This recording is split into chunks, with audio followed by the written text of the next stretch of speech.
આના પહેલાં અમારો કપાસનો પાક હતો ચોમાસું સિઝન દરમિયાન. તો ચોમાસાના સિઝન દરમિયાન પણ અમને સારું એવું ઉત્પાદન મળ્યું હતું. સારા એવા એના ઝીંડવાને એવું લાગેલું હતું અને કોઈ રોગ જીવાતની ઓછા આવ્યા હતા અને ઉત્પાદન સારું એવું મળ્યું હતું અમને.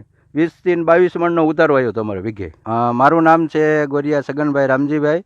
મારું ગામ છે સત્તાપર. હાલ અમારે અત્યારે અહીંયા 25 વીઘાની જમીન છે, જેમાં અમે ઘઉંનું વાવેતર કરેલું છે. જેપી ખાતરનો ઉપયોગ કરેલો છે કે આ જેનું ઓર્ગેનિક ખાતર છે અને જમીનને કોઈ જાતનું નુકસાનકારક નથી, એટલે અમને સારો એવો બેનિફિટ આમાં દેખાઈ રહ્યો છે. અને વધુ અમે આનો હજી અમારા બીજો વિસ્તાર છે એમાં પણ આનો ઉપયોગ કરવાના છીએ અમે. ધરતીનું અમૃત એટલે જેપી ઓર્ગેનિક ફર્ટિલાઇઝર, આપણા વિસ્તારનું આપણું ખાતર. વધુ માહિતી માટે કોલ કરો 94 269 50 095.